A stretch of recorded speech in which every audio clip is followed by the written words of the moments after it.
Mami aku tuh selalu pesan ke aku dan cici aku tuh kayak jangan pernah terlalu berketergantungan sama cowok. Dari kecil kan memang aku tuh sebenarnya terlahir di keluarga yang sangat tidak harmonis. Sedih sebenarnya kalau misalnya diomongin gitu, kayak aku masih kecil banget pada saat itu, masih kayak sekitar umur 3-4 tahun. Terus aku kayak menyaksikan mami sama papa aku berantem dan kayak ada temennya yang mau misahin. Terus aku kayak bener-bener kayak yang nggak tahu apa-apa, terus aku cuma ngeliatin mereka sambil pegang boneka Barbie gitu. Akhirnya mama aku bawa aku dan 2 saudaraku keluar dari rumah gitu tanpa bawa apapun. Jadi kayak aku dibesarkan sama sosok wanita yang hebat menurut aku, yaitu mami aku. Kayak dia sendiri ngurusin 3 anak, mulai semuanya bener-bener dari nol. Terus kita pindah ke kota baru, kita mulai hidup baru lagi.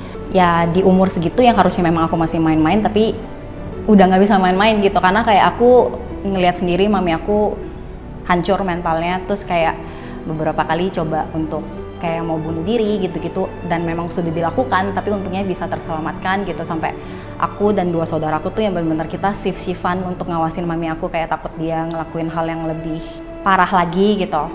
Sampai akhirnya ya udah pelan-pelan kita jalanin karena kita fokusnya lebih ke tetap kayak ya udah sekarang kita tinggal berempat, ya udah gimana caranya kita untuk bisa survive gitu doang. Mami aku tuh selalu pesan ke aku dan cici aku tuh kayak kalian cewek jangan pernah terlalu berketergantungan sama cowok. Mau lu nanti ke depannya lu dapat cowok yang sukses, mau yang kaya banget, mau yang segimanapun, lu harus punya pendirian dan lu harus punya tabungan sendiri. Amit-amit apa yang terjadi sama mami terjadi di kalian juga, ya kalian bisa survive keluar tanpa harus bertahan di hubungan seperti itu gitu.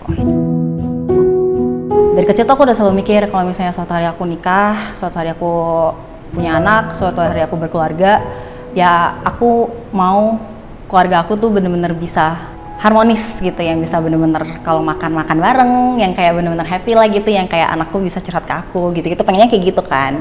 Ternyata tidak bisa, karena apa ya, karena yang aku bilang deja vu ya, karena ya udah akhirnya kan berpisah. Ya berantem, terus kayak ya ada kejadian bikin aku trauma karena ke-trigger sama apa yang terjadi sama mami aku gitu loh. Jadi kayak aku sering nggak mau lihat. Udah selesai. Gitu. Pas yang udah mau pisah itu kan aku tetap minta izin sama mami aku kan. Aku bilang ke dia kayak lu harus bilang ke mami semua yang udah lu lakuin ke gua. Aku ngomong kayak gitu. Mami aku yang nangis. Ya pastilah anaknya digituin. Cuma kan selama ini aku bilang aku tuh nggak pernah mau cerita ke mami aku. Menurut aku mami aku tuh hidupnya udah cukup berat, jadi aku maunya dia ngeliat aku bahagia. Jadi mau aku punya masalah apapun sama pasangan aku siapapun itu, menurut aku yang jelek-jeleknya dia nggak perlu tahu gitu. Ya mentalku juga hancur dong, jadinya kayak apa yang terjadi sama mami aku tuh ternyata terjadi juga sama aku gitu. Mungkin case-nya beda, tapi ya kurang lebih hampir-hampir mirip gitu. Jujur aku nggak bisa deskripsiin sakitnya kayak apa. Ya udah tiap hari nangis aja gitu, kayak sakit aja gitu. Cuma bener-bener nggak bisa di deskripsiin pakai kata-kata lagi gitu kalau sakitnya. Bentar ya, udah dulu. Terus kalau misalnya lu bunuh diri atau kalau misalnya lu pergi, emang tenang gitu, emang jadi tenang, kayak ya udah mungkin dengan lu bunuh diri lu tenang, tapi mungkin lu nyakitin orang di sekitar lu, terutama mami. Jadi kayak gue lebih mikirnya ke mami aja sih, kayak, dan aku nggak mau cuma gara-gara satu masalah ini tuh kok kayak harus ngilangin nyawa aku gitu, karena menurut aku tuh aku juga masih muda, masih banyak banget yang bisa aku kejar. Aku percaya aku bisa menjadi sosok seperti ini karena aku ngelihat sosok mami aku sih.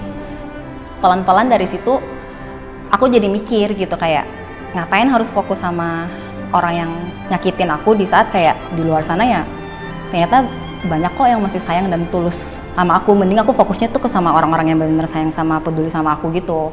Tapi aku bersyukur aku sekarang bisa ngelewatin itu semua. Bersyukur kalau aku masih dikelilingi sama orang-orang baik yang bisa support aku.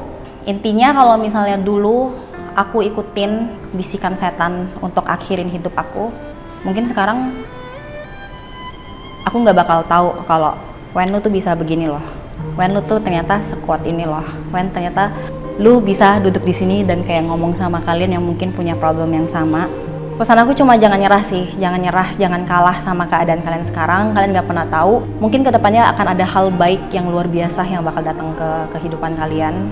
Silakan lakuin aja apa yang bisa meluapkan emosi lo. Yang penting jangan nyakitin diri lo aja, jangan nyakitin orang di sekitar. Intinya mau apapun masalah di hidup kalian, mau besar ataupun kecil, anggap itu semua adalah pelajaran hidup kalian. Karena aku percaya banget, sehabis gelap itu pasti akan terbit terang.